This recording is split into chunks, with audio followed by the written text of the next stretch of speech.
Did not time this. He's like, am I allowed to not? You need to ask Rick. Coming, she wanted to get her. My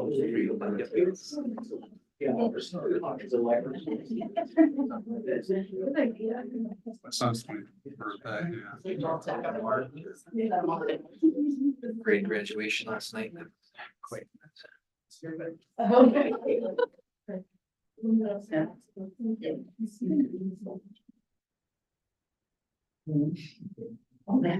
we'll go ahead and call this council work session to order. It's Wednesday, June 5th, time is 2 p.m. I'll go ahead and open it up for visitor comments. If you'd like to come up with a comment, please state your name for the record, keep it to 3 minutes or less. We'll be taking notes of action if needed. Hi, Rick. Hi, Nancy. Please state your name though. Nancy Whitney. Well, I've got a few things to pick with you today. I'd like to know what's going on with the way you're kind of screwing around with the tourism director Tina Curry, her contract renewal. You know, people come from across the United States to attend Halloween town. And I'm not saying I like it because, you know, I like having a quiet little town.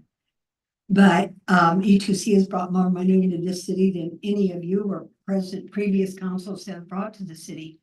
So I just don't quite understand, and it upsets me she's not here today because she's already down in Rainier. Now I have more. Have any of you considered the millions of dollars Portland had to refund to their citizens when it was found to be illegal to add these exemplary charges to the water bills? Have you read about that?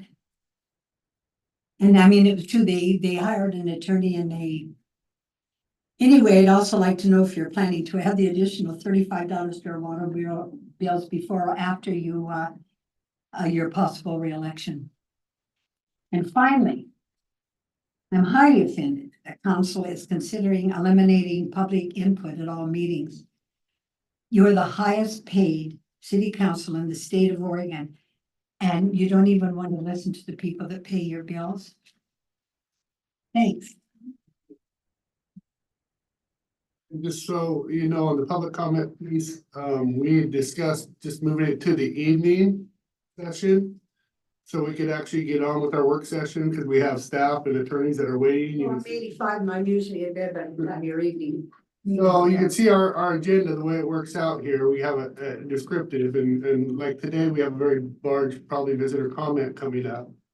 And we're gonna be very behind schedule, which has staff and also attorneys waiting for us too. So that was kind of the basis of that decision.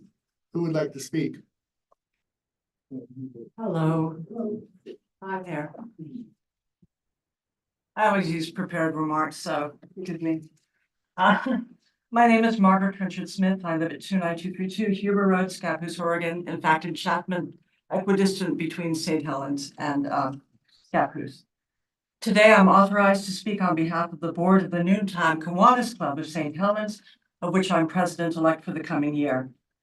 City Council members, Mayor Rick, I'm certain that you're familiar with our organization and that we're dedicated to strengthening our community by helping children, youth, and families. We've carried out this mission in St. Helens for nearly 100 years. 2026 is our centenary. Annually, we contribute to the Dornbecker Children's Hospital, the Dolly Parton Imagination Library. We give scholarships to graduating high school students. We're major contributors to Holiday Hope, Toy and Joy, and so much more. Not to mention the charities, causes, and events to which we contribute on a case-by-case basis throughout the year. How do we obtain the funds we need to carry out our mission? We're a service organization. We carry out this volunteer work throughout the year, and our club is paid for the hours our members spend in service to the community. Then that money goes back out into the community in the ways I've just described. Our two biggest fundraising events are the County Fair and Halloween Town, where our members manage car parking and perform other volunteer services. Because our seasoned team under Kiwanians, Jay Tappan, Don Patterson, Chuck Parks, and others, some of them are probably sitting back there, has been doing these things for years, let me brag, we're pretty darn good at doing them. Our volunteer hours pass through the club and go out to benefit our community, and we find meaning in performing that service. That's what defines us as Kiwanians. It has come to the attention of our club that the city council is producing a contract that may have an impact on the relationship of our service organization to the contractor who will organize Halloween Town in future. Is it the case that a new model is being considered, one in which our volunteers would be redefined as workers and paid as individuals? Or will our relationship with the contractor continue as before, with our club being compensated for the volunteer hours of its members? The latter would be our strong preference, if the matter is in question. Charitable organizations are legally entitled to receive compensation from a contractor for volunteer hours. Frankly, we're just confused about the matter. Seriously, just want to know what's going on. So city council members, mayor, we ask you please to clarify this matter for us. It's a vital issue for our club. This is not merely because Halloween Town is a chief fundraising event for the Kiwanis Club and for the Rotary and Lions Clubs and others.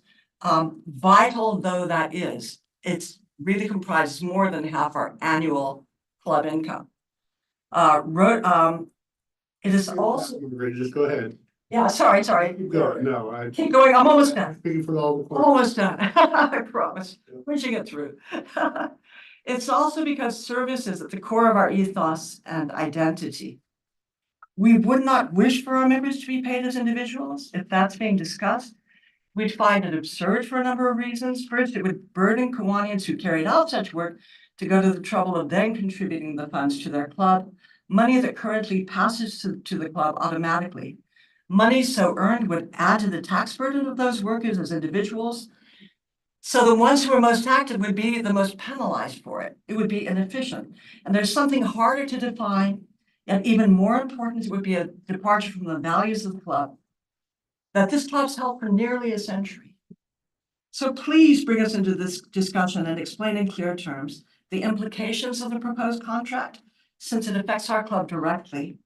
It is to be hoped that the Kiwanis Club of St. Helens and the people they help, especially children and their families, will continue to benefit from tourism regardless of the contractor. Thank you so much for your time and attention, Mayor Rick and City Council. Thank you.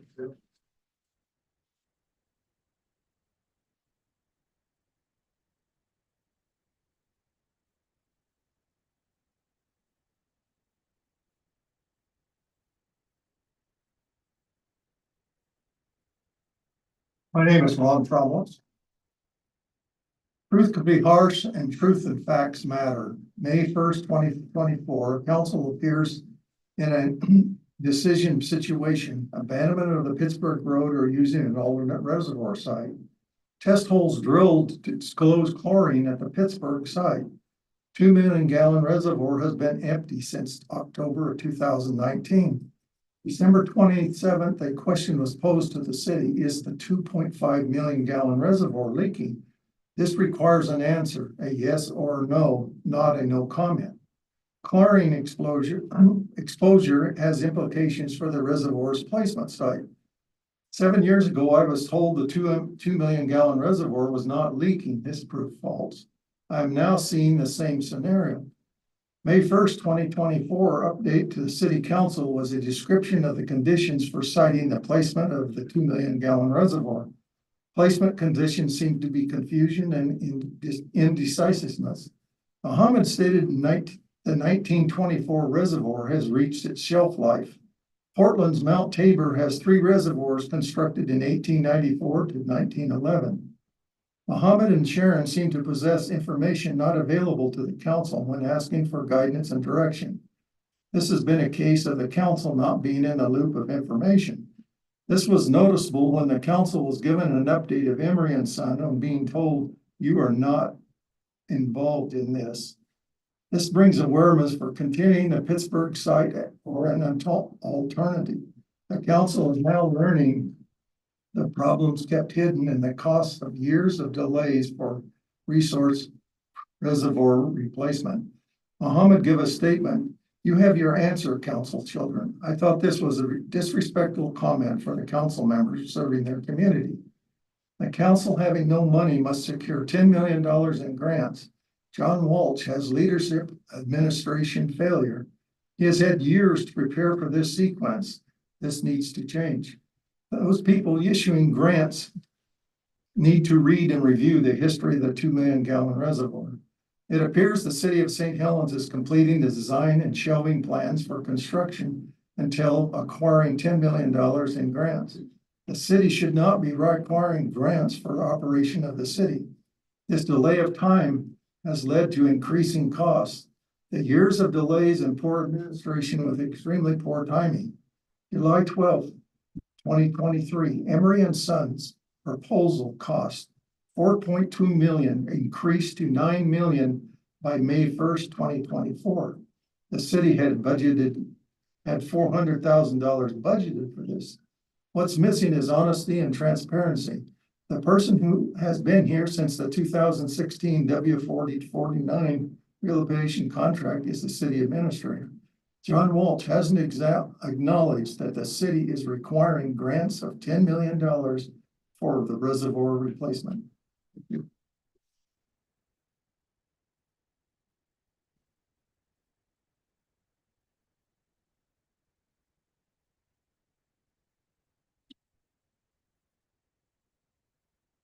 I'm Bill Eagle. I live here in St. Helens. I'm the secretary of our Kiwanis Club.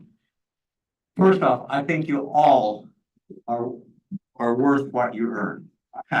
I don't think you're overpaid. I think you earn every cent of what you get as city council people.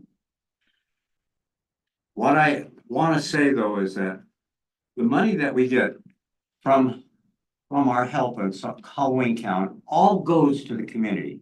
That's the thing is that when every dollar that gets spent to Kiwanis ends up being spent somewhere else here in this community, for this community, to the betterment of this community.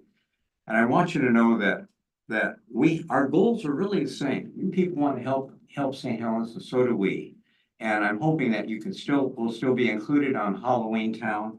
I'm hoping that we can earn things for money, because this money goes to other community service organizations, it goes to community projects, but above all, it goes to help the children in our community. And so, anyway, please consider us. That's all I ask. Did I miss something in our RFP process or something that why they would not get these? What's going on? I'm just curious. I'm not aware of anything. There's the Anybody have contractor any, gets paid is different and it's proposed contract. that they have to account for it? Well, I would think nonprofit agencies would be different versus someone managing a store or something like that, where they're an actual employee, so. I'll just add that I was happy to see most of the proposals we received had a heavy emphasis on using volunteers and local groups, and I was very happy to see that, honestly. Sorry.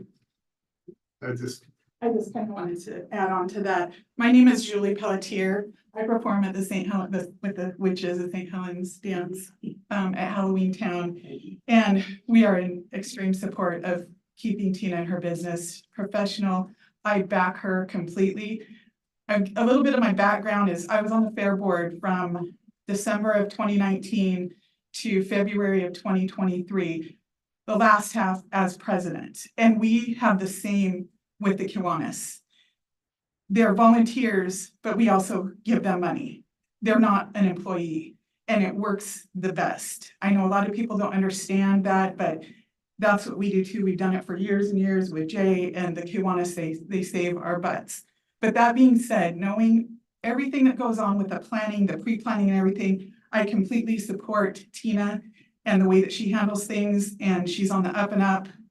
And I do have a little bit of background with that, with 4 years at the fair board with planning an event locally. And ours is only 5 days and Tina's is much more, and she's impressive. So that's all. thank you. Hey, who else would like to speak?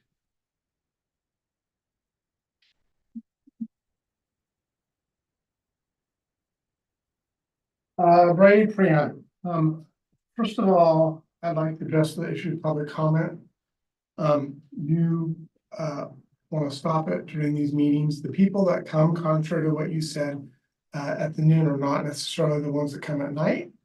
And you only have 2 meetings a month and 2 days a month where you meet 4 meetings. Typically, public comment takes less than 15 minutes. If you don't have an hour and a month to spend, then you can resign. I mean, you are one of the higher paid city councils in the state. And I don't think it's too much to ask that you have comment at both places. And again, most of the people they are different people. And so I disagree with that completely. I now want to again renew my objection to the RFP process. I don't think that hardly anybody on your committee is qualified to do it. I think you should use a professional contractor to evaluate those RFPs. Probably the only person on there has any qualifications is Judy Thompson.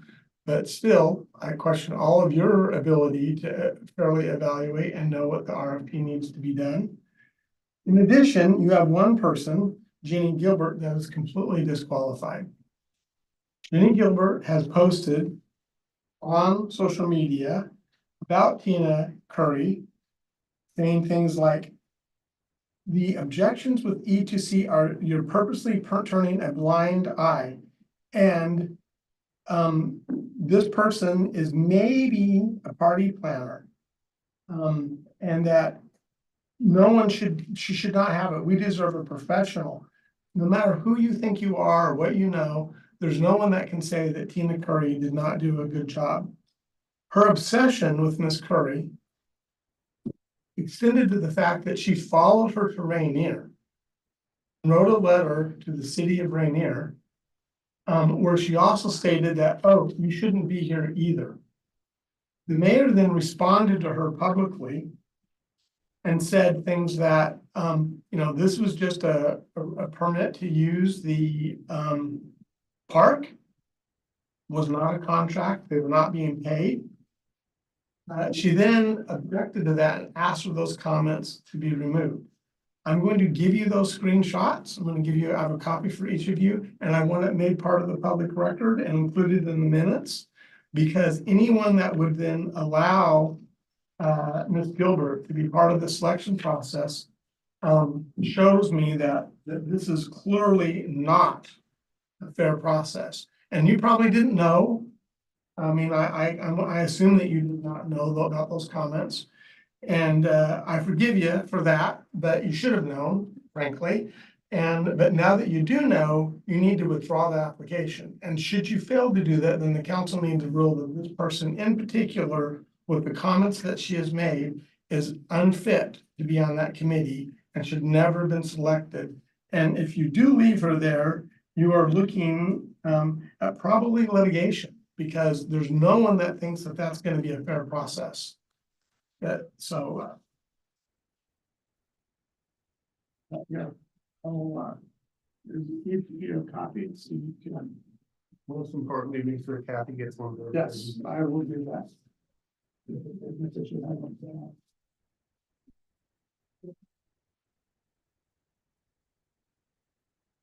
Are you here for public comment first? I am. Okay. I wasn't cutting anyone off. For the record, my name is Diana Wiener and I'm a local resident. I just wanted to, one, thank you for being open to considering other contractors. I appreciate that the city is willing to review the process of selecting a contractor for tourism, regardless of who you choose, even if we choose to continue with Tina Curry and E2C. The thing that I would ask, though, is that we at least consider putting together an advisory board for tourism the way we have for parks, the library, and many other local efforts. I know that that is one more thing for counselors to do and that they would have to sit in those meetings with us. I'm aware that this is a lot of time on all of your hands, but I really think that it would give locals a sense of ownership, a place to take complaints other than just directly to the contractor or to clog up your public comment period. And I think that it would ultimately be more beneficial to the community because it would ensure that there were people who both heard local issues, brought them to the contractor, provided some oversight for the contractor, and also would be advocates for our tourism efforts locally. So that's my only request. Thank you. Okay, would anybody else like to speak? Go past them up, Steve.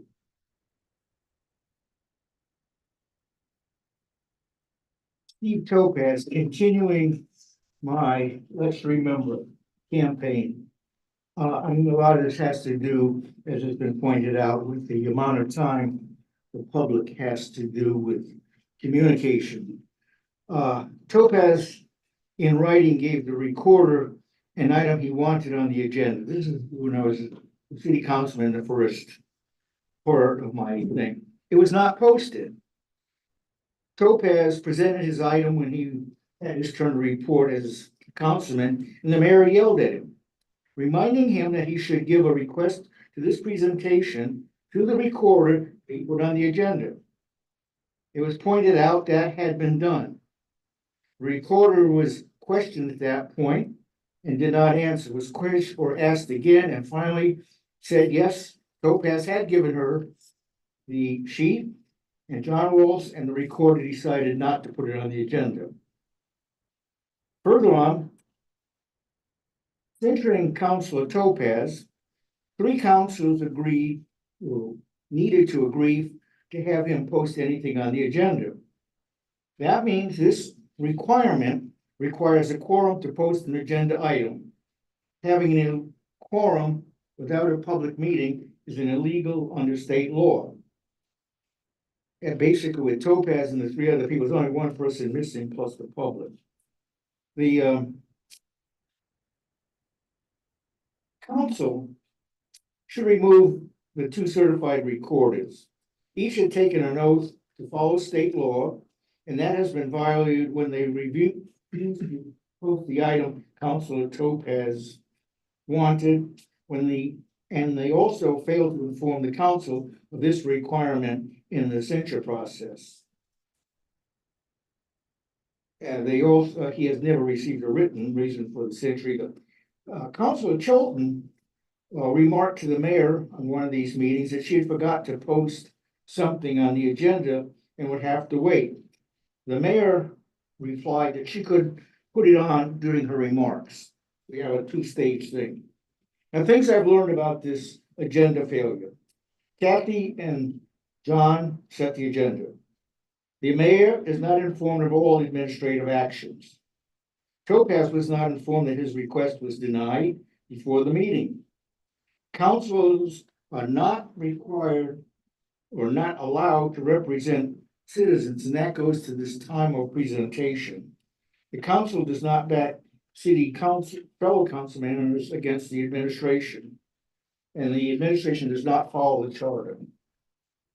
And Mayor, if you ever have time, I'd like you to read this out loud to the people. It's kind of philosophy of good society. Thank you. So just so everybody knows that I do review each and every agenda. And I do rely on my staff to help draw it up, but then I will check stuff off or add stuff. Every council meeting. I don't know what happened a year and a half or 2 years ago. When 3 years ago. 3 years ago. So we can go back to my past and I'm sure I've had faults. I'm sure of it. I have shortcomings. I'm not perfect. Who would like to speak next? Stephen Tosky, citizen St. Helens. Mayor, you asked a question. I hadn't planned to speak, but I wanted to provide some insights about the genesis of some of the concerns expressed here that hopefully can guide the council in its decision-making as it moves forward. There are provisions within the draft of the example contract that would require the event planner to identify each person that worked the event and how much each person makes. And that provision appears to be connected to some criticism brought by some about that at the beginning of this process, that payment to service organizations was a questionable practice. And so that provision appears to be something that we want to control regardless, we want to know who's being paid, how much they're making. And so that's just food for thought. And how are you going to structure a deal no matter who you decide to go forward with? And I will just return to some of the comments that I've made before, and that is, I think it's preferential for the city to be dealing with a contractor that can bring a service to the city. And the city should stay as far away from getting into the tourism business as possible. When we need a waterfront built, we hire a contractor, we give them plans, and we say, we want you to lay the roads out. And they provide bids, and we pay them money, and they get the job done. And that's the kind of relationship that I think we should move toward with tourism, no matter who's doing the contract. We don't ask the contractor, give us a list of everybody who's working. We want to know how much you're paying for a tractor, and we want to know how much everybody's making on the job. And to do that really puts the city more in this in the position of being the person, the entity that's really controlling the whole thing. So wherever you hire, I think you should maintain a model of somebody who can handle the business, handle the finances, pay the bills, get the job done, and stay out of the tourism business as much as you can. But that's the genesis of the concern, in my opinion. Thank you. Thank you. Okay, anybody else like to speak? Anybody on Zoom, Kathy? One, Okay, go ahead, Adam. Unmute yourself. Hello, council. I just want to say, we've heard some emotional, heartfelt things today, but we got to remember why. Could you state your name for the record, please? I know who you are, but I need it for the. Adam St. Pierre, St. Helens. Go ahead. Yeah, I just want to say thank you guys for, actually following through with the RFP. We can't forget why we're here. And that's because, we've been emotionally attached to it and not what the best interest of the city is at this point. We had to put out an RFP. We had to go to contract because John Walsh did not do his job and follow through with a timely fashion. The attorneys are the ones who said that they mandated the RFP and the contract. You as council, what you guys need to do is make sure that the contract that came out with the RFP is what actually gets enacted in this. At the end of the day, that, whatever the contracts that the attorney put out is what is actually what goes through. And it needs to be followed through, because that's how we ended up here in the first place, is because there was no follow through. And now I do want to thank all you guys and all the volunteers that went onto the committee. Anybody out there who is any way involved with local politics to say that they don't have some kind of bias. I don't think there's a person on that selection committee that doesn't have a bias. Brady Preheim tried to intimidate Jenny Gilbert and tried to make a big thing about it.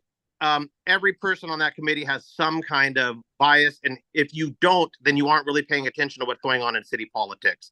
I think it's a fair and just committee. I just hope that, the council as a whole can actually follow through, make sure that John Walsh follows through on, making sure the rules and regulations put out by the attorney who wrote the contract actually gets a follow through on that. So thank you guys for what you do. Right now, it doesn't matter what anybody says. The contract or the proposal are all put in. They've all been graded. So at this point, let's hopefully the entire city can stand behind the contractor, whoever it is who's selected. Let's make sure that we're transparent. Let's make sure we're accountable. I want to thank Brady Preheim and Steve Toshke for bringing this to the public's attention and the, big foresight of it all. And, now the accountability time is there. And that's when we actually follow through with the, following the contract and making sure that the RFP proposals are what is actually there. So thank you guys. I appreciate you.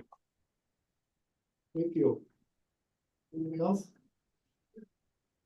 Okay, I just want to thank the Kiwanis for showing up, and we look forward to celebrating your 100 years coming up on 2026. And don't forget the Kiwanis Day Parade Yes. is the 15th, Saturday the 15th. Always a good time. Look forward to participating. So again, just want to thank you guys for showing up and being here today. There's a lot of you out there. So yeah. And the mayor's trophy is choice too. All right, so let's go on to our first item on our agenda, which is Library Board Annual Report. Diana Wiener. We meet again. Okay, so when I need a slide, I'm just gonna say next. Okay, great. Okay, so we're here to present the annual board report for the city council. Some of this material you will have seen previously during the budget presentation or the annual presentation from our wonderful librarians. So if you have any questions, we're here to answer them, but otherwise, if I go through some of this a little quickly, it's just because it's repeating information that's been presented to you in the last couple of months. Okay, great. Slide. All right, so let's talk about the board. Here are your board members. I have been on the board for 3 years. I have 1 more year of service next year. And I can honestly tell you that it is one of the funnest boards that I get to be on. There is little to no conflict, and I've been with 2 different librarians and we've had a wonderful time. So I just want to thank all of you for the opportunity to let citizens provide advice to the library. I also want to take this opportunity to say that we made a wonderful hire in our new librarian. I love working with Bishop every day, like truly. So I just want to say that as a board member, I feel even more informed and kept up to date on what the library is doing under her leadership. And I appreciate the hire that you made. Okay, next.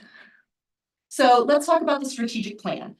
These are the strategic goals for the next 5 years that came out of the study that the library did to make sure that we were developing goals that met the community's needs. We want to make sure that the library is a community's living room, a sort of third place where people can not just come to get books or resources, but also gather and where groups can meet.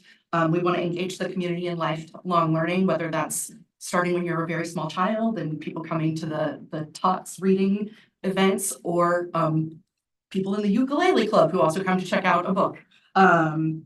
We also want to enhance access to library services. So those are the 3 goals. Slide. Okay. So how are we doing that? This is the city work plan. We are trying to develop sustainable makerspace operations, and we'll talk a little bit more about that when we get to what our plan is for this year. Support the community with lifelong learning opportunities. So making sure that the events and things that the library does appeal to a broad spectrum of age ranges. Increase collaboration with community partners. Maybe getting someone from the council to come to a presentation about one of their interests, or having groups meet in library building space, as well as work with other locals to volunteer, to appear at other events. Anything you want to add to that one? Nope. No, not okay. Establish courier service between St. Helens and other county libraries and or a bookmobile, and then rebrand the library and improve communications with the local community. Board goals. We want to recruit new board members. This is always an issue with the board. You have people rolling on, you have people rolling off. We are currently in recruitment, I believe. Yep.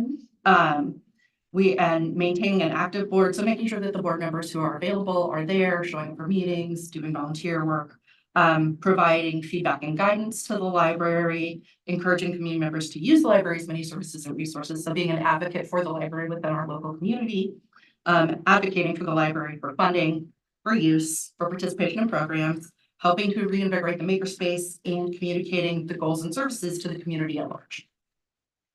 So now we're on to 2024 highlights. One of the big highlights, as I'm sure you all know, is that the library received a grant to put in a solar panel array that will help power the library going forward. It is the first building in the county, is that right? Yeah, that will go toward using solar power, which I think is a wonderful renewable resource that we could all take advantage of. And it's a great like use case study for the city, I think. They also received a grant to create a small business resource corner, and the ribbon cutting was just a couple weeks ago. 2 weeks ago. Yeah, given that we have the GROW effort in Columbia County and we have the small business development center, thank you, yes. It's great that we now have also physical resources that people who are going to those groups can come and also check out the library and use in their own time. We have updated the suite of databases and print newspapers to better reflect the usage of the local community. There's been an increase in building use to about 128 users per day in our community for every day that the library is open. Given the size of our town, to know that 128 people are using that building every day that it is open is pretty incredible. And I think shows that the library is a vital resource for the community. There were over 65,000 items borrowed, which works out to about 30 items an hour going out of the library, which I think is pretty impressive too. And then we have revised the librarian and makerspace position, which the position is already posted. They already have over 35 applications and that position closes on Friday. So we'll get into the hiring and hopefully have that person on board pretty quickly. Continue. Great. Summer Library Challenge had over 800 participants. We have monthly programs for adults, weekly and monthly programs for youth and family. Rivers of Wonders biannual genealogical conference, which is always a big hit locally. And then there's co-presentation programs with the Columbia County Museum Association, community engagement, cooling and warming services as needed as a backup for parks, and then increased social media presence. There's been a real effort on the part of the library to promote what they're doing more broadly to the community using those free resources and to get board members to help promote those as well. I know I personally have reposted a bunch of stuff that the library has posted to make sure that it's getting seen in the community. So moving on to the actual resources, our library provides more than 42,000 items to the local community. 200 plus of those items are a library of things. So telescopes, hand tools, air fryer, robotics, learning tools, musical instruments, mobile hotspots, which I know are very popular, moisture meters, a bicycle repair kit. These are things that, and I just want to talk for a minute about musical instruments. I grew up in a low-income community where a lot of people had to rent their musical instruments as young children because their parents couldn't afford to buy them one. Knowing that someone who couldn't afford one could potentially check it out from the library is a real gift, and something that will help not just help someone who may not be interested in, spending a lot of time reading. I was one of those kids, but who is more interested in music, find a love and a joy that will carry them through the rest of their lives. And in my experience, if you want to save an at-risk child, having them find something they love and they can put their interest and energy into is sometimes the difference that saves their lives. So I'm very grateful personally to the library for having those things available. We have seven public computers, which are used for wide range of tasks, job hunting, applying for jobs, federal forms, filing court documents, homeschool families finding educational materials. I personally had to print out forms to get my passport renewed last week. I don't have a printer, so I go to the library. We also have 19 online databases, which have thousands of ebooks, educational materials, streaming music, business support, etc. Speaking of those databases, over 15,000 databases or downloads from those databases. That's a lot of downloads. I personally, I don't know if anybody else likes audiobooks, but I love them. I listen to them when I'm doing the dishes, folding the laundry, driving around, and I get most of mine from the library. It saves me a lot of money and I get to read things that I otherwise might not. Some of the other popular options are Gale, which is work skills training, health conditions, Ancestry.com, again, genealogy, always very popular. FreeGal is music streaming, A to Z World Food is recipes, Education Station is really helpful for people who are homeschooling, And then Creative Bug is for, you know, arts and crafts tutorials, group lessons, etc. How are we doing all of this? With the equivalent of 6 full-time staff. We have a library director who's a full FTE, an adult services librarian. We are filling the youth and makerspace librarian position, actively engaged in that. And thank you very much for continuing to fund that position. I think it's vital to the community. We have a catalog and library technician who's a full FTE, and then we have 4 library assistants who are, you know, half an FTE each. This is a lot of work for just 6 people. And to know that they are serving so many people every single day that they're open who are in the building, I think is a real credit to the hard work of the staff. And I want to just take this opportunity to thank you and all of the staff for everything that they do. I feel like every time I walk into the library, there's always someone there ready and waiting to help me, and they have a smile on their face. But they're not doing it alone. We have volunteers. The Friends of the St. Helens Public Library provide over $16,000 in value through volunteer hours. They have recruited 5 new volunteers in the last month and a half. Is that in addition to the 19 active? Correct. Yes. So that would be up to 24 volunteers. And in the last year, they logged over 500 hours of work. So please know that the library does everything that it can with the resources you provide, and then it goes out and it finds more, whether that be grants, volunteers to help fill the gaps, whatever they can do, they're trying to do so that they can best serve the community of St. Helens and also do it in a fiscally responsible way. We want to give a shout out to the Friends of the Library and their officers, because without them, the library wouldn't function nearly as well as it does. Open hours. The library was open over 2,300 hours in the last year. And if you look at it, you'll see that that works out to, I want to say it's about 100 people a day. Yeah, it's about 100 people a day visiting the library. And again, for a community that's what, almost 14,000 now? Yeah. That is a lot. That's good utilization. Do I think we can increase it? I think we probably can, but I also think that for a community this small, I think that demonstrates that the library is incredibly useful to the people of the community. Next, highlight. Here's a little more about the solar panel microgrid. The grant proposal is for over $1 million. It provides an essential community resource. And will cover electricity year-round, heat and cool large parts of the building in case of an emergency. And depending on the size and the use, it could run for between 2 to 3. It could support the library between 2 to 3 days up to unlimited time.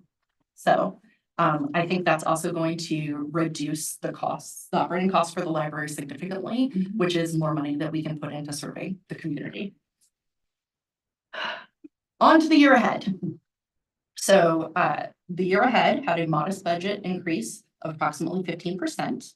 That money will be going to helping onboard the new youth and makerspace librarian, reopening the makerspace now that it will be full once it's fully staffed, so we can ensure that it has proper support and people can ask questions and be safe with what they're doing with it.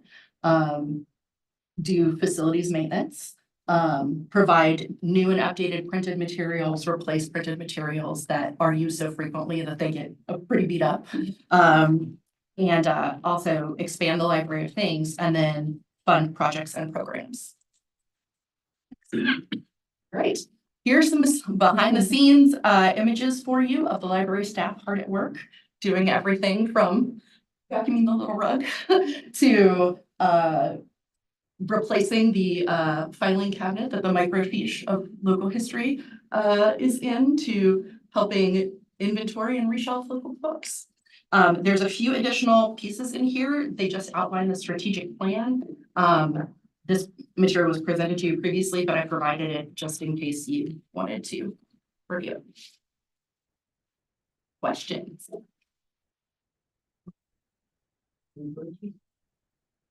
Yeah.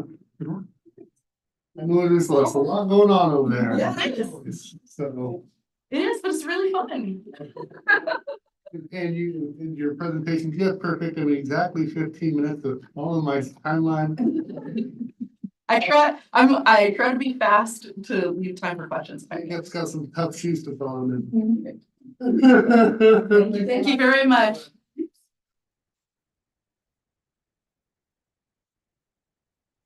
Okay, our next item is planning commission annual report. City planner Jacob Gretchen. Thank you. So thank you. So the planning commission, no commissioner wanted to do this presentation. So as is typical, staff is presenting it. This covers activities from June 2003 to May 2024. So we look at some of the metrics, number of meetings, and I always compare it with the last year. So we had 14 compared to 15 last year, so pretty comparable. The number of public hearings was the same as last year at 18. Planning director decisions. Now, these are administrative decisions that the planning doesn't get. They do receive copies of those if they have questions. What the heck is this? So on and so forth. So a little decrease in the number there, which makes sense. The development activities. There's a change from what we've seen for many years. Discussion items last year was quite a bit more, and I think part of that, if you read through there, you'll see code amendment talked about in several places. And naturally, it's on the agenda today. It talked about something we've been discussing monthly since December. So a lot of stuff that you're aware of. If you're curious, you can read it there. Architectural review. So architectural review pertains to exterior changes to building in the riverfront district that are not historic landmarks. If they're official historic resources known as historic landmarks or designated landmarks, it requires a formal review of the public hearing. We had 4 compared to last year's 6, so not a huge difference. Proactive items. Beginning in 2022, the Planning Commission started thinking about these proactive items that they'd like to put on their list to take on. And architectural standards has been on there the whole time. Not a lot of movement on that. We've discussed it with the council at the joint meeting a little bit. Vacant storefronts is kind of the one at the top to conquer. We've had some movement with our last joint meeting, and hopefully the subcommittee effort has some movement. And then the courthouse plaza. This was a recent ad after the monthly suggestion of community member Freeheim. 6 months of doing that, it may have been more, but they finally took the bait and said, yeah, okay, we'll think about this. It was added to the list. They haven't discussed it a lot, but the main premise of that is plaza can get a lot of traffic. Is the grass surface the appropriate surface for that traffic, and should it be more resilient?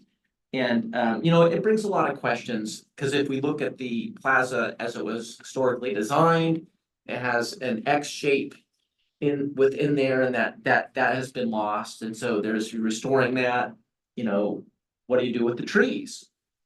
Because those trees have a lot of root system with pavers and stuff. So that's a question. And another thing that I've observed, and personally I think, when that effort comes to the top, is increased accessibility. Just with Halloween Town, I've seen, from my office window, everybody enjoying themselves and someone in a wheelchair struggling to get up there. It's like, that kind of sucks, So I think increasing accessibility would be a key portion of that. So that's something we'll talk about at some point. So future projects and plans.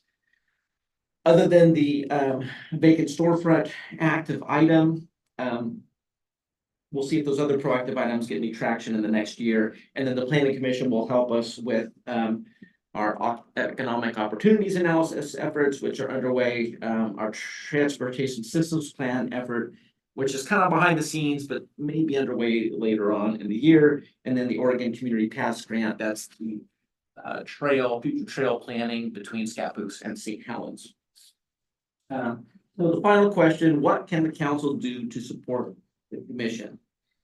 And, you know, this question in the past, they didn't quite say this, but sometimes it felt like they wanted to say, what can the council do? They can go to hell. Now, that's not me saying that, but that's, you know, there's been some tension, and you know that, right? I don't know what you're talking about. And I say that. Where's this guy coming from? And I say that. Yeah. I know it's been a while. It has been a while, and I premise that with one of the things they talked about this time was to continue their involvement in city efforts, and that they recognize the increased inclusion and hopes that that continue. So it was kind of to set you up for a positive note, and to get a little bit of joke in there, because I know you have a lot of presentations. So we had to have a little bit of fun. And the other thing that was also on previous reports, you know, we talked about another planner, and we know the budget's horrible and, you know, not realistic. Maybe in my entire career, I don't know. But they mentioned that at a future date, when it's fiscally feasible, that should be considered. I don't know if we'll see the same development activity that we saw between 18 and 22. A lot of that, if you recall, I talked about, you know, a lot of the sleeping giants, a lot of these large properties just started developing, and it was pretty overwhelming for a while. Hopefully that doesn't happen again, but if it does, we'll probably be barking about that kind of thing again. Any questions?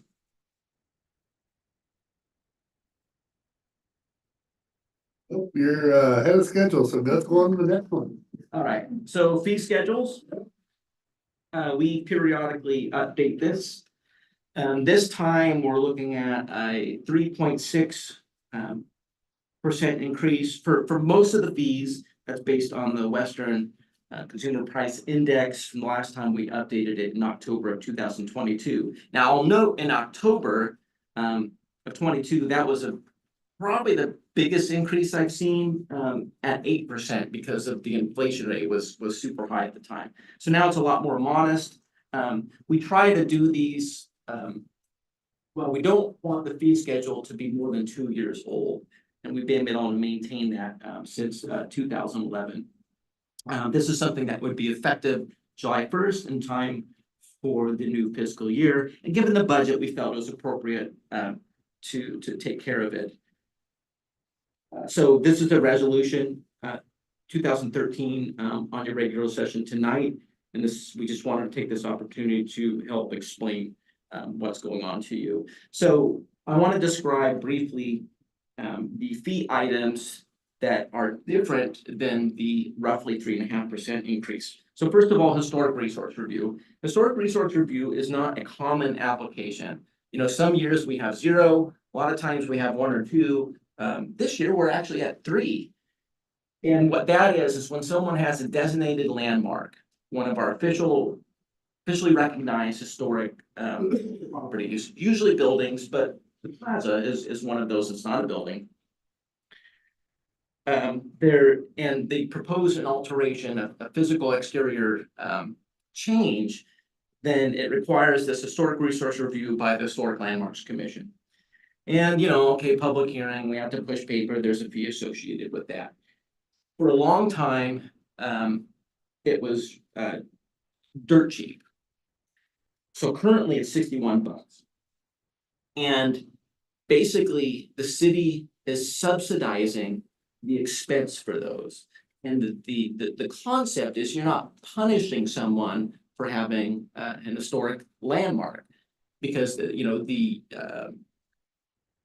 that landmark has a public benefit as one of the community's resources. Given the budget discussion and the kind of the gloominess of it, I'm like, God, what should we do here? And so we're proposing to raise that to 159. It would still be subsidized. because just our legal notice costs itself is over $200, 230-ish. It's just not subsidized as much. If we were gonna place a normal fee, it would probably be in the $569 category. So that's a significant change. It's still a deal, but it's not the screaming sweet deal that it was. Then another one I wanted to mention, so we have this notice, which is seldom used. And what that is, it's a notice request. That if someone who may not be within a notice radius area, for example, if someone develops a property, it could have a 100, 200, or 300 notice. So if someone's on the other side of town, they want to be notified when that property, when the land use action occurs in that property, we have this notice option. And for a long time, it's been real cheap. Right now, it's $21. We're proposing to increase that to $127. That's a little more commensurate with the effort of tracking that. Referral. So a referral means we take an administrative decision and give it to the planning commission for a variety of reasons. A good example of that is the high school, major school project. The planning commission felt they should review it. And even though I could have just kept it to myself, we did give it to the public hearing. And so the referral fee doesn't cover the public hearing notice. And so that's being increased to $230. So a better does that without a subsidy if we compare it to the historic resource review one. And then temporary use permits, that covers all kinds of things like fireworks stands. Another thing it covers for St. Helens are food pods or individual trucks, carts, etc. And we're not changing the base fee for those, but with the popularity of these and some of them having multiple units, it just takes a lot more time to deal with. And so we're including a per unit addition for those temporary uses to cover that. And finally, the other one that we're looking at, time extensions. So what that is when someone gets a land use entitlement, it has a validity period. So if you get, for example, a site development review to build a grocery store, and then you sit on it and do nothing, you can't come back 30 years later, hey, you approved this. Well, it expired 29 years ago. Usually the validity period is a year, sometimes 18 months. That time extension lets you extend that. And it's been just a base fee for a long time. But we've had some recently where the notice area is 300 feet and there's just a ton of notice to send out. And so we have a little bit of a sliding scale based on the notice area of the land use action. So for example, if it's a site development review for a grocery store, it's 100 feet. If it's a subdivision, it's 300 feet. So those are the variables other than increasing it 3.5%. As I mentioned, for the resolution tonight, any questions? Yeah, just a lot of fees, but those are ones that were added, or those are the ones that all the ones that went up, because they all went up, right? They're all going up. Yes. The ones I described are the ones that aren't just the general 3.6 increase. That it's different than that one, and so I thought it was worth mentioning. The other ones are just basically the 3.5 or so, and we can discuss those at length. But I'm assuming. But they're just 3 point, no, I don't want to discuss them at length, but the rest of them that you did not cover just went up 3.8. Yeah. And that's usually what we do with this, you know, we increase it and then we see where it makes sense to change. Yeah. And that's the group this time. Remember last time we did this, which was a while ago, one contractor showed up, so what the heck are you doing? And, well, I haven't helped them in a lot of years and 8% across the board. Yeah, that was a big one. Yeah, luckily it's not that the 8%, it's a more modest increase. But it's not something we want to get too far behind on. And this time we're able to get it done in time for the fiscal year, which is appropriate. It's always kind of depending on how much work we have in previous years when we did it, but I think the best practice is in time for the fiscal year, and that's what we're able to do this time. Jacob, can you explain the referral one again? Because the way it made sense to me, and maybe I'm not comprehending this correctly, is that we decide which projects are gonna be referred, and then those people have to pay that fee. Because you said that the St. Helens School District did not have to be referred, right? Is that what you said? So we decide who's gonna pay that fee? That is typically in my discretion. That concerns me a little bit, just because I don't know if that's really fair. But sometimes people want to go to the planning commission. And there's a strategy there. And the strategy is there's one approval authority and there's one appellate authority. So for example, if someone has a use proposal and it comes before me, and let's say I approve it, and then a neighbor wants to appeal it, that should have been approved for whatever reason. Then the appellate authority is the planning commission. After the planning commission doesn't go to the council, it goes straight to LUPA. So if someone in that scenario would like it to go to the council and they think maybe it's gonna be a Controversial. controversial, then they would elect to start with the planning commission. So it can go to the council. It's not that common that we would, elect to do that. And I don't recall, since I've been here since 2007, that someone has come before you and said, oh, the city plan is saying it's gonna go to the planning commission instead of themselves. So I think we use the judgment. They see that fee though. But they've had it before over the years, and they haven't, nobody's come before you saying, hey, this is a bunch of BS. I think that would be a sign of conflict. I can understand where you're coming from. But it hasn't been an issue. Now, if I was saying, well, everybody has to do this because we don't get any more money, it just pays for the public hearing cost, really. It's really more time because we have to deal with the hearing and stuff. Put minutes and all that. Yeah. But let's say, well, I don't want to do any of them, I'm just gonna all the planning commission. Then you'd probably hear about it because it's being used recklessly. Any other questions for Jacob? Okay, Jacob, it's still you. Okay, so luckily those were pretty fast. This one should be fast, but it's kind of big, so we want to make sure we cover everything. So as I mentioned in the annual planning commission report, we've been talking about code amendments quite a bit, and we talked with the council, at least some of our joint meetings with the planning commission. And our code talks about the council approving the legislative action in concept before we proceed. And code amendments are a legislative process. Staff started working on the current batch in November, and we've had meetings every month since, either with the planning commission or planning commission and council, in this case with the council, since December.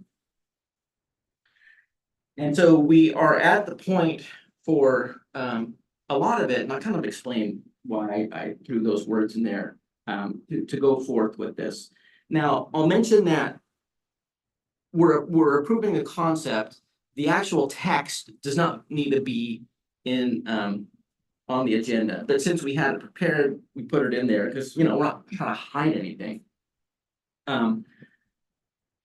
So let me cover this really quick. Some of it we've talked about before, but people watching may not be aware of that. So, and this is just some of the basis for why we're doing what we're doing. So first of all, 2019, 5 years ago, we adopted the housing needs analysis. That talked about allowing cottage clusters. And so what these amendments do is it looks at multifamily development, which is 3 or more units on a lot. Which currently has to be in buildings in groups of 3 based on definition. And so we're modifying the rules that in some places, those units can be detached. So you could have 3 single homes. And it's just a more modern way of thinking. Now, How would you go about with the setbacks on that? Because we have that kind of, but it'd be a 5 foot in R5, 7 foot in R7. yeah, we do have it kind of, and we were thinking about this when we adopted our duplex rules. So House Bill or Senate Bill, I can't remember which now, 2002. The duplex rules that we had to do. So we had a time limit. And so we asked the council at the time, well, we are required to allow duplexes anywhere we allow single family dwellings, and a duplex typically means you have 1 building, 2 units in the building. And so we asked the council, well, do we want to allow 2 detached structures in addition to duplexes? And in fact, your comment was, why not? And nobody argued with it. So that's what we went with. And I would have liked to conquer this at the time, but it was just too much of a mountain to climb. So we didn't. But The reason I said why not is because of ADUs. ADUs are still available too. yeah, so it actually simplifies those rules. Yes. And you know, we send out like 5,000 letters and you know, nobody number 2 their pants. And so, okay, great. That's not a controversy. And we were thinking about, see, I almost got you to laugh. Almost. That close.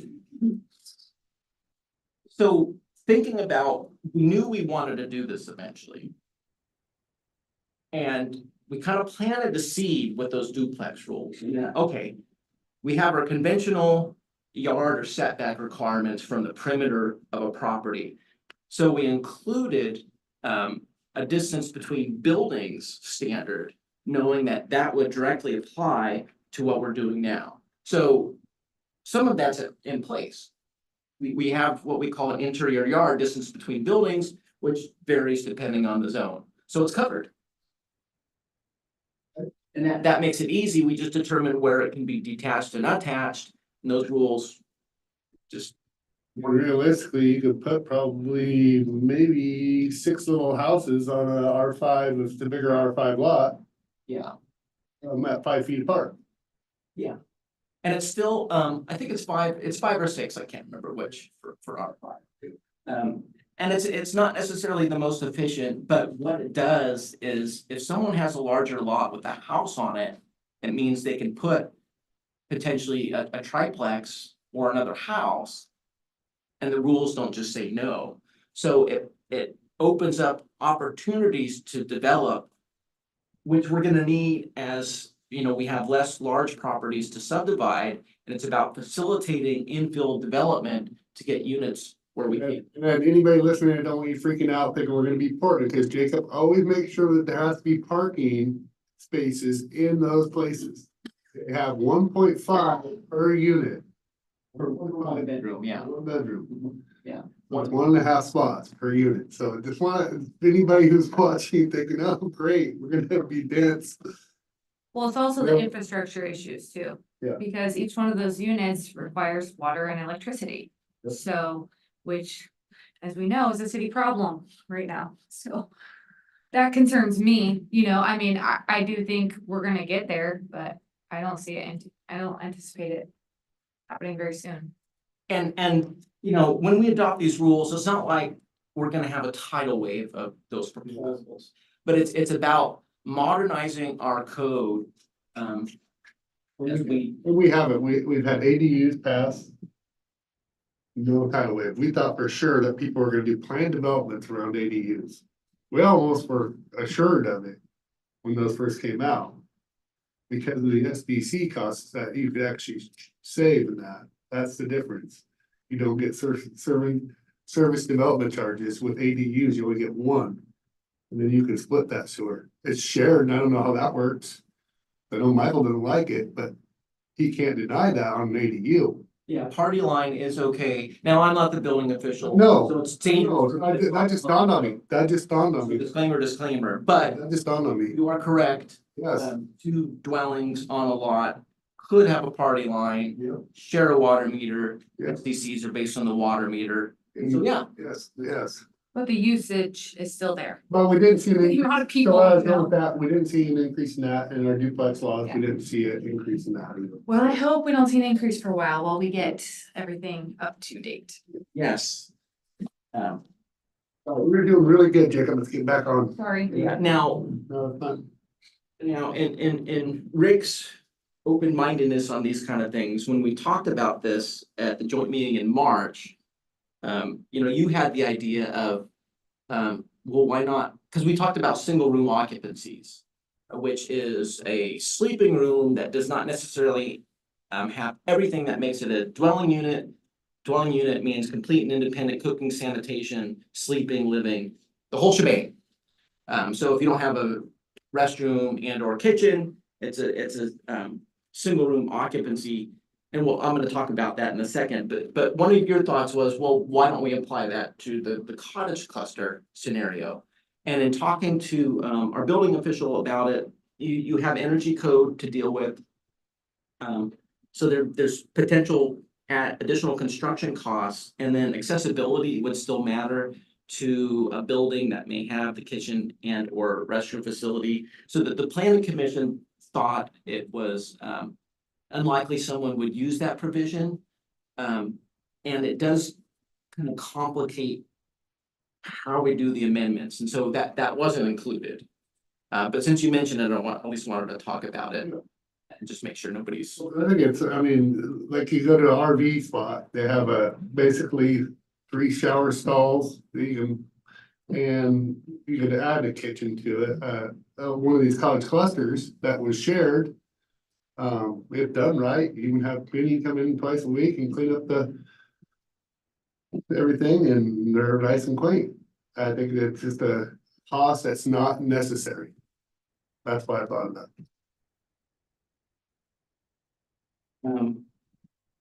So then measure 109 from 2020, that was legalization of psilocybin. This is something we talked about. Planning Commission and council thought that we should regulate that under our land use laws, and we have to have something in place by the end of the year, because that's when our temporary prohibition ends. And so we have those provisions in there, and given some time constraint, we may separate that from the other stuff, and I'll explain why at the end. House Bill 4064 from the 2022 legislation, that just deals how we handle manufactured homes, and then prefabricated structures like modular homes are included in the statutes as well too.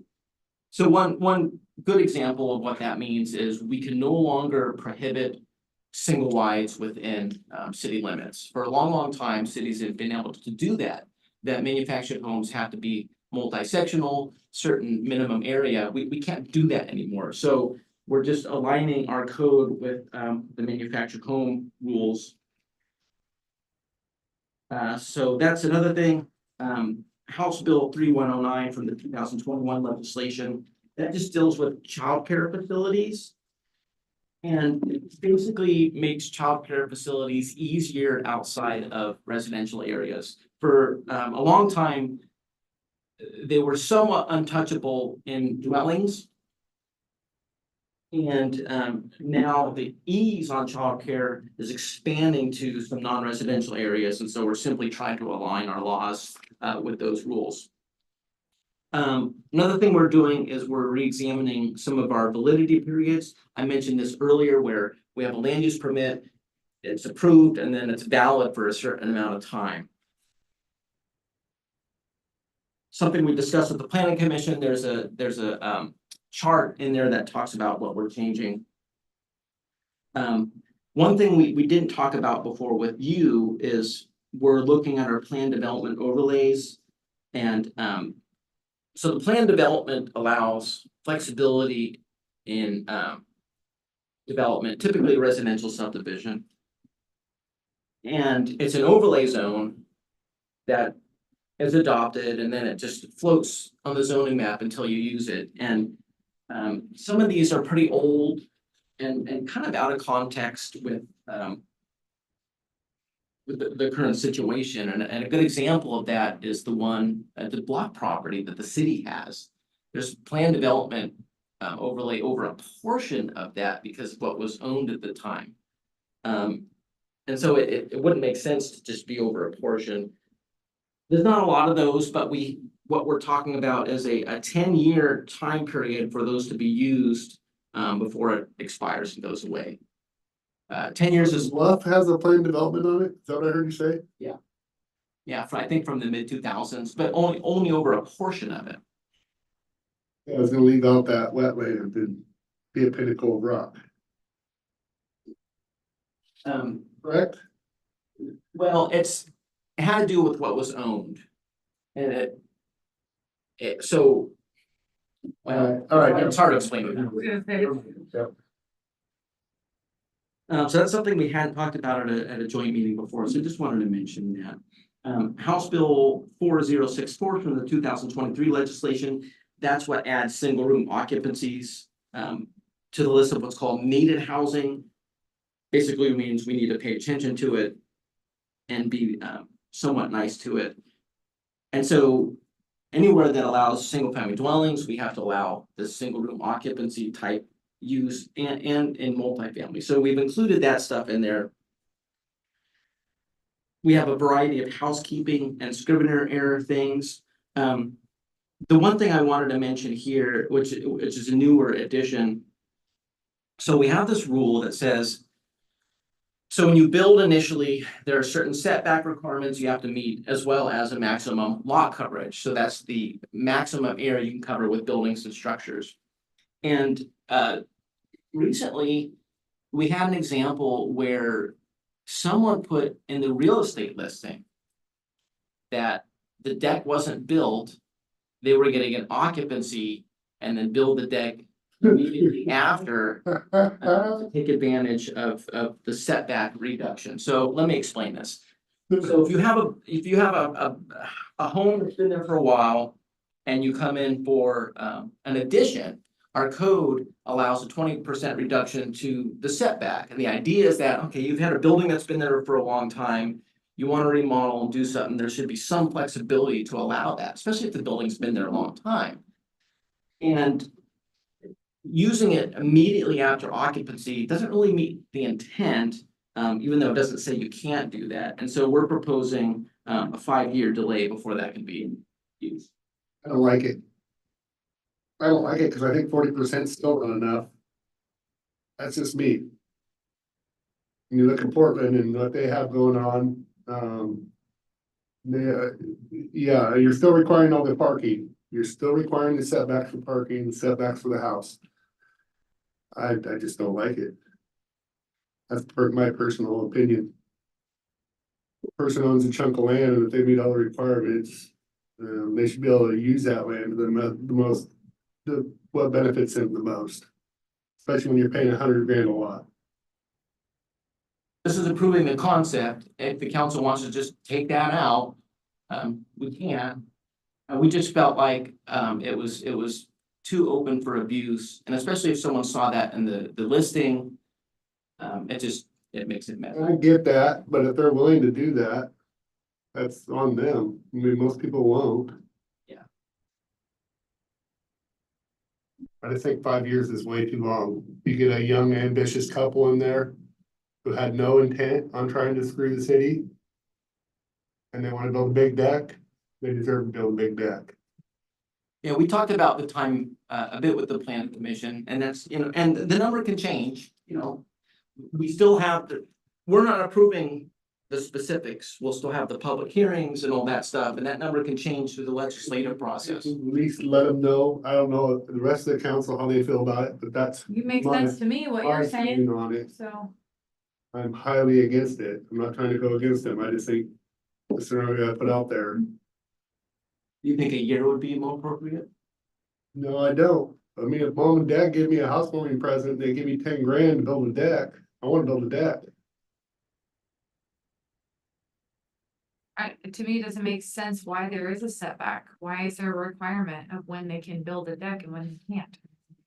It's when the setback exception applies to additions. Yeah, and it's only 20% that you're Well, allowed. you should be able to put an addition on your home. I don't understand that. It's weird to me. You have to still follow the, you do have to. Well, I'm just yeah. saying that the code should allow that. Yeah. My opinion, you and it should be would. able to add, And it would. make an addition to your home. Yeah, it's just, when the exception applies to the addition. So you have your normal building envelope, which is the lot minus the typical yard requirements. What it's saying is once you have a legally established building and you do an addition, once it's built, then you get 20% off. 20% off deal for building additions, City of St. Helens, to allow flexibility for that addition. See what you're saying? So it's when that flexibility kicks in. At least you know I'm listening, we're listening. Yeah. All right, how many more you got here, Jacob? Cause we're a little behind. schedule. Not too many. Okay. And I think being quicker on the other ones probably helped me with this one. So for most of, we are gonna have to do our special notice for ORS 227186. What that is when a rule can potentially affect the value of property, we're supposed to send a specific notice. And so it'll be comparable to the notice we sent out for the duplex rules, 5,000, 6,000, something like that, letters. Just so you know, we didn't get much response last time. Now, some stuff that's not on this agenda. So we're asking for the legislative blessing, that's what I call it, to proceed. And it can be just a head nod. If someone goes, we don't want this to happen, then it's pretty clear, we don't necessarily have that.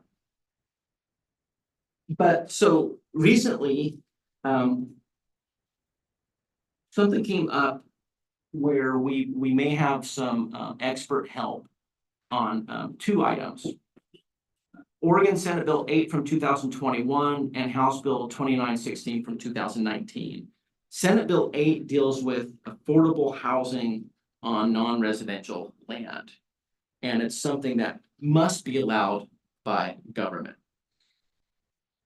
And then House Bill 2916 deals with transitional housing within the urban growth boundary, and that's something that may be potentially allowed by government. So some of the looking at this stems from discussions we've had recently with CCMH and their campus and the possibilities at their campus along Cable Road and meeting their goals.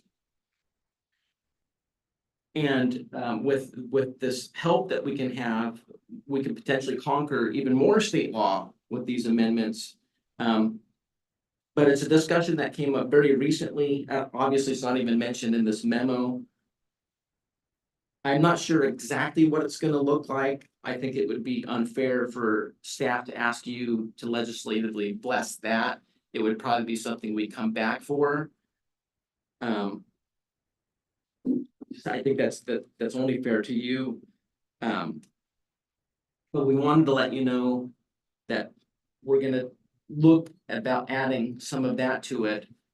And that's one of the main reasons we may pull the psilocybin stuff off.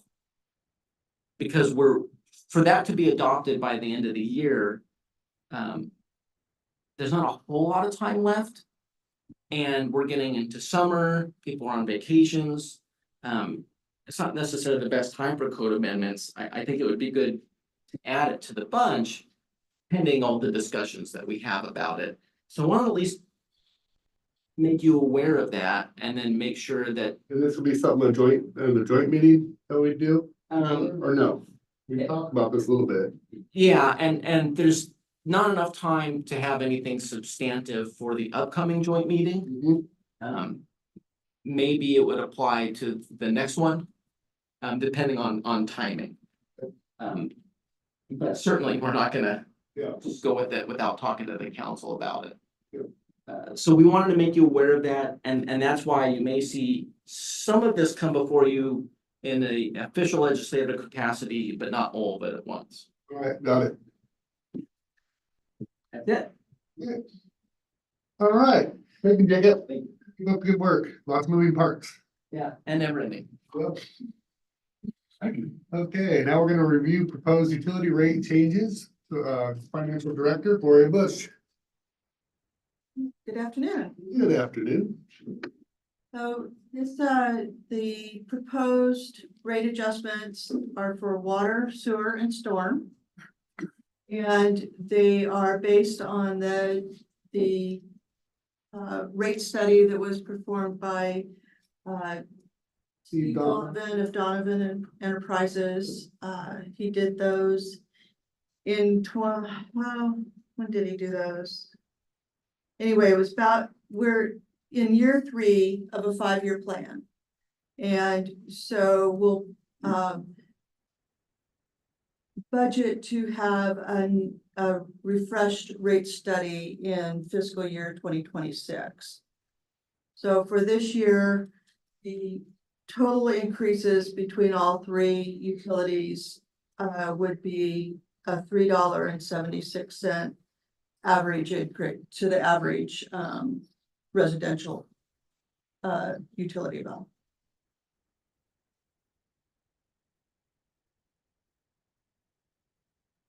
Any questions for Gloria?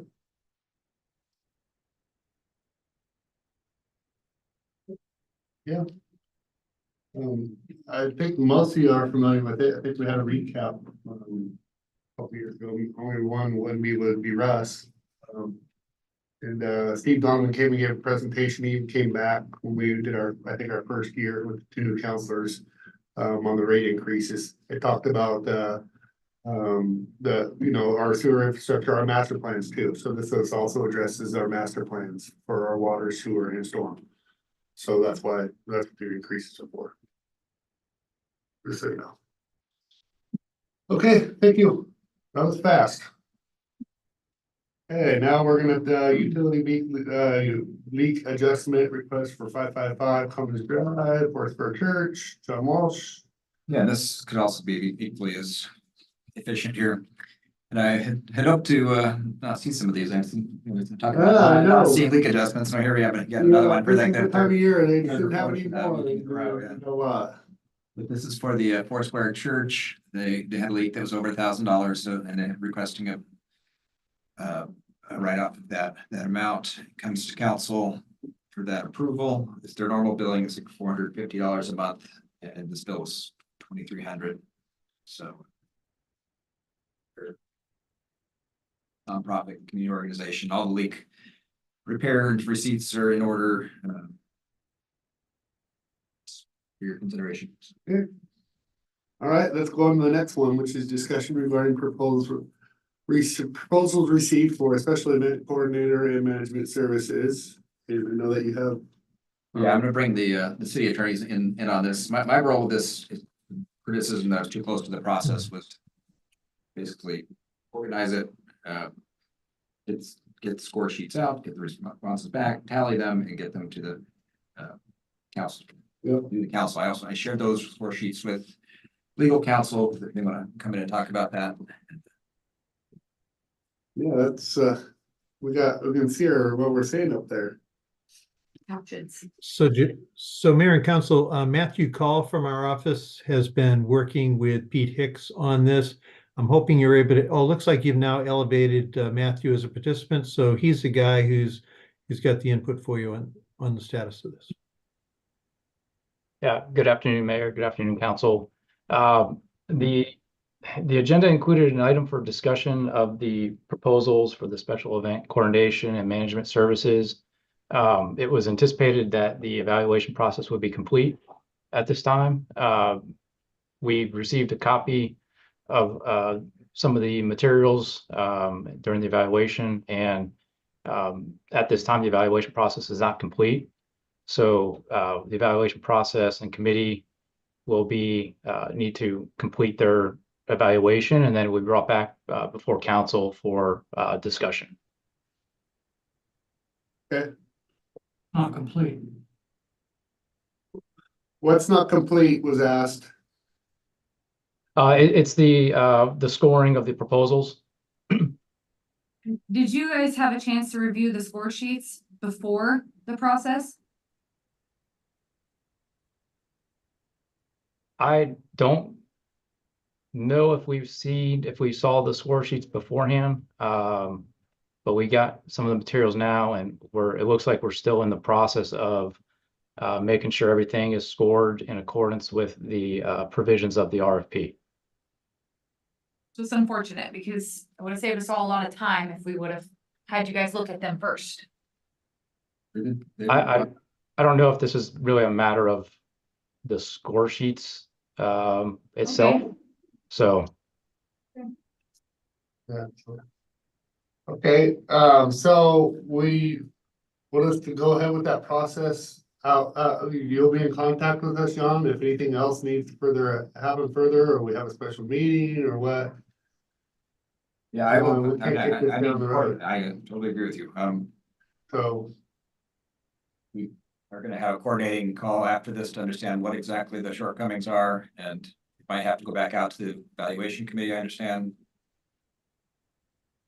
yeah, we'll have communications that we'll talk with you, John, and make sure everything is squared away for what the evaluation committee needs to do. And then once that's complete, it can come back before council, whether that's at a special meeting or at its next regular meeting. yeah, so basically just the legalities is what we're making sure of, is what I understand. We're correct. We're making sure we're following the procedures set forth in the request for proposal and the public contracting codes. Okay. And you had some questions, obviously, with the process that you're wanting to make sure we're on the right side of things, is what I understand. Just so being completely transparent here, that's what I understand. Yes, Mayor. Okay. So they were submitted yesterday because they were finalized. They were submitted, everybody submitted on Monday, they were tabulated, they were Yeah. averaged, just like the RFP says, and they were distributed out.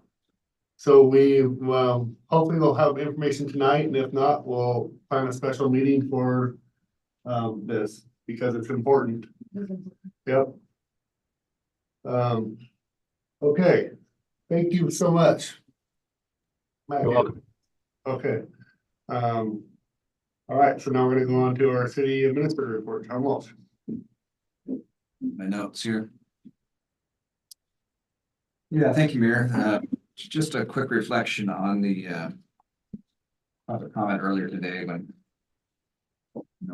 people throw a lot of darts at me for criticism of different things, but when you're going after our city recorder, deputy recorder, that's particularly offensive. And I just want to let them know that I appreciate you. I think the council appreciates you.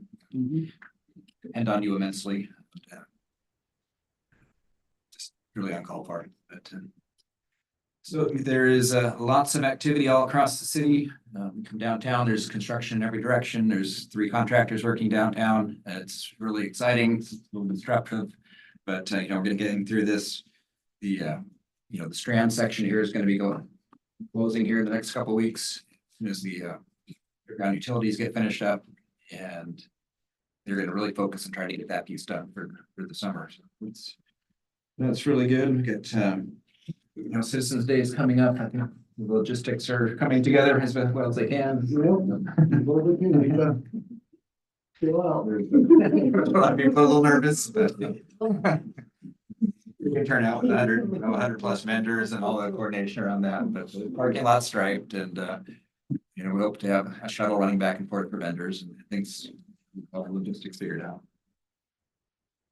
The filming downtown is just about wrapped up. It's been pretty exciting to see people from all over the place, setting up the scenes, especially the night scenes were pretty interesting to watch that. The Columbia View Park project is now underway. In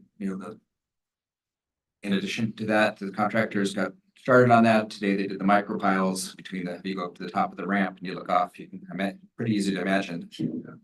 boardwalk continuing up in front of the lighthouse right there. They did stabilization of the soil to support that. And then we're working on the other overlooks to do some soil stabilization so they can get in as deep as they can and kind of work back out. That will be, it's going along. The stage in the park is something that we were taking a second look at. The thing is completely rotten. It was gonna last another year, and then when the roof almost fell over, and then we took it down. The stage is equally rotten. We're asking the contractor for a price to just put that up, grade level gravel pad. I don't have any information about that, but I just wanted to bring that to your attention. So now's the time to do it before we have all new sidewalks and things that have to get in there, and break it up. Project Arcadia is moving forward out at the middle. There have lots of meetings and check-ins, and it's going good. Work at McCormick Park for the electrical upgrades. It's done. It's done in time for Citizens Day and 13 nights. And thank you, Columbia River PUD. Yeah, big shout out. Thank you. We did a press release with their blessing to go to the media, and it was also posted on our social media to thank them for their participation in that project. Wanted to talk about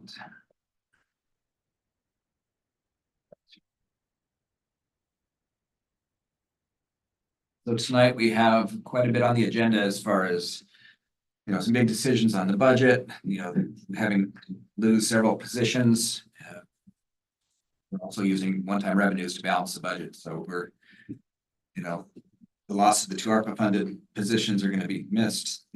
Along with the government affairs, particularly, has been a real challenge for me. It makes my life a lot more complicated as far as the grants and the money that was coming in and all the management of those projects. But we're still, despite these kind of tough, challenging times, we're still looking for efficiencies, looking for a way to best allocate resources and get jobs done. And moving things around to get to that end goal. We'll continue, just now that we have a budget, doesn't mean we're not continuing to look for those efficiencies to try to make the most use of public resources. So early in the week, we met with our community partners for an extreme weather meeting. Every year we have we seem to be having warmer and colder events. So we met with the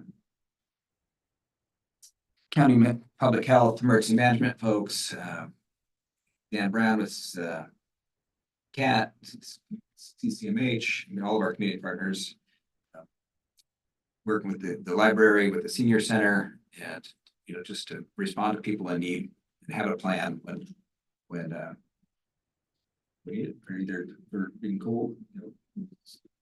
For the most part, we're looking at our public facilities, senior centers assets as far as warming and cooling. And, within the hours that we normally operate, and what does that mean to extend hours or early or open early or stay open late? But everybody can be meeting, so we have an event we know to call, talk to. And the senior center is the go-to organization, and then the Columbia Learning Centers kind of back up some of that overflow. And there's other assets in the community, school district and otherwise. Tonight, we are having a lot of public hearings on the budget. I can go through those individually or not. There's an ordinance allowing alcohol in McCormick Park, which is, we have it for Columbia View Park. So we're modifying that ordinance to reflect that. For McCormick, the OLC permit's not going to be done in time, unfortunately, for this event.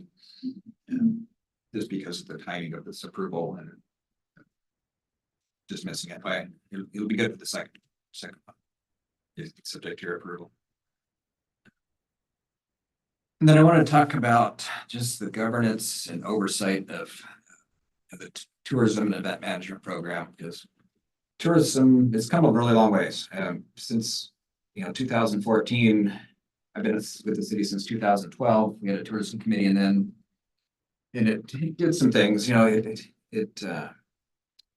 certainly didn't do much in the way of having events. It was 13 Nights was operated by the Community Foundation. They also sponsor the Independence Day activities, and sometimes the city puts some money into fireworks, sometimes put the money into insurance, but we always kind of had to feed it a little bit through the foundation, and that foundation, community foundation was the basically a liability shell for the city to not have to do events, and we have risk that is, and yeah, back in 2014, the Spirit of Halloween Town was just a little pumpkin in the plaza, not much more than that. And the Christmas ships that we do every year for the captains was just a dinner, and there was a tree in the plaza that was nailed up with some 2x4s and occasionally blow over and put it back up. But and when we had a tourism director half-time, and that person, and a few before that, they brought some festivals, the Pirate Festival, Maritime Heritage, some art festivals, some good events, but really didn't do much more than that as far as their primary goal was a convention center, raise funding for a convention center to help build hotel rooms. And The tourism committee. the tourism committee, and that was right in the code to that. That's what it said it was about. And, so after our tourism director left, we stopped having committee meetings for a while. They were pretty contentious. And we looked at restructuring the program, and the council took about 6 months to work on it, but they decided to go directly to the council and have a strategy of, attracting hotel, doing events. What we're, hearing with some of the riverfront development is, we need a hotel, but the hotel needs to be activated, and we need people downtown. And that was, our focus has been all about that. And despite the hotel, we came pretty close to getting a hotel on Hook right before COVID, and then things changed. But we went to this model of hiring a contractor to produce a few events, and they're the same ones we have today. There's it's 13 nights, it's Independence Day, it's Halloween, it's the Christmas ships are the main core ones.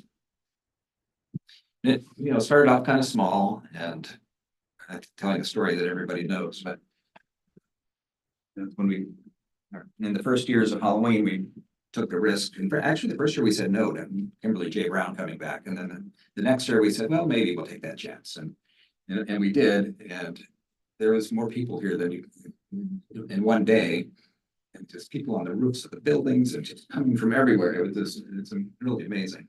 So we kind of found our hook, something to work on, and rather than having 15,000 people and all the restaurants out of food, we started to try to spread this out, have bigger and more expanded events over time.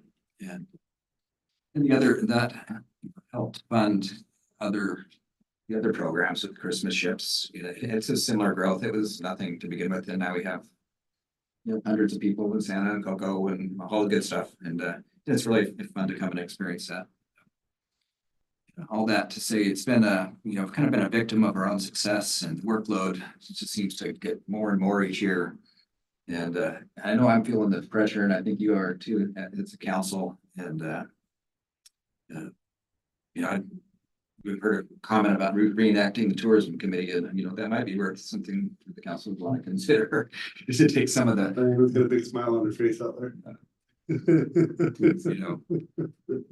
Not only am I your city administrator, but I'm doing community development, I'm an urban renewal manager, economic development with all the properties, managing the mill. What are you doing? Waterfront development. What the heck are you doing, John? It's a lot, and it's it's too much. The police station construction, the central waterfront, and the list kind of goes on and on. And I'm not complaining. You can't do everything. You have limits to there's so many hours in a day. And if there's one thing that we may want to look at, that committee is, Reenacting the committee. I think it's a good idea. I think it's time for us to do it. I think tourism has grown too much for the city administrator to handle amongst his many other tasks. I agree. And that. Can you repeat that last little bit? Can you repeat that last little bit? I mean, just what all you're doing. Those are big ticket items. Just repeat that. Well, city administrator, then it's community development director, the urban renewal manager, doing economic development, managing the mill, managing property, Sales and acquisitions, we're seeing the waterfront here, Yep. the police station construction's an animal by itself. You just wrapped up with the League of Oregon Cities. Yeah, that's just the internal stuff. That's not my external. No, but Yeah, yes. I am on various boards and committees that do good. And the government affairs position, Rachel was fantastic here, and I miss her deeply. But she just, really does a lot of really good quality work and brought a lot of money too. And, Well, I'd like to officially ask for it to be on the agenda for us to talk about and have attorneys present that can advise us on how we go about I reenacting. will make sure that it is on there next Do I meeting. need another counselor to say? You mean tonight? No, next, an agenda item, actually to talk about what it would look like, and discuss. Well, what are the legalities with How many- forming a new? Yeah, we already have a committee, it's just been repealed, so. We have an ordinance for a committee, we want to take a look at that. Can you bring that How stuff do you to us, how do you Kathy? reopen it legally and making sure we're doing it? The current code. thoroughly? Yes. Yep, Kathy's gonna bring us the information that we have already with that. Yeah, and I would, And so just so people know that, what I understood, and for those people who are volunteering and their time to that, my hats off to you, I know what it's like. But I understand it really got volatile and, a little bit hostile, because everybody had different ideas and visions. And then it got disbanded. And then finally it was like, okay, the city's gonna take over, the city council got it, dropped onto them. And then my understanding is they were looking around. And they said, here, you take it, John. And then when I said they, the council at the time. And that was, I don't know, Kathy, what year was that? Probably, maybe, Probably 10 years ago. yeah. it's grown wildly and it's been successful by most measures. So maybe it's time to return it. And the thing with the tourism committee was, because Lisa and I both have been secretaries for that committee.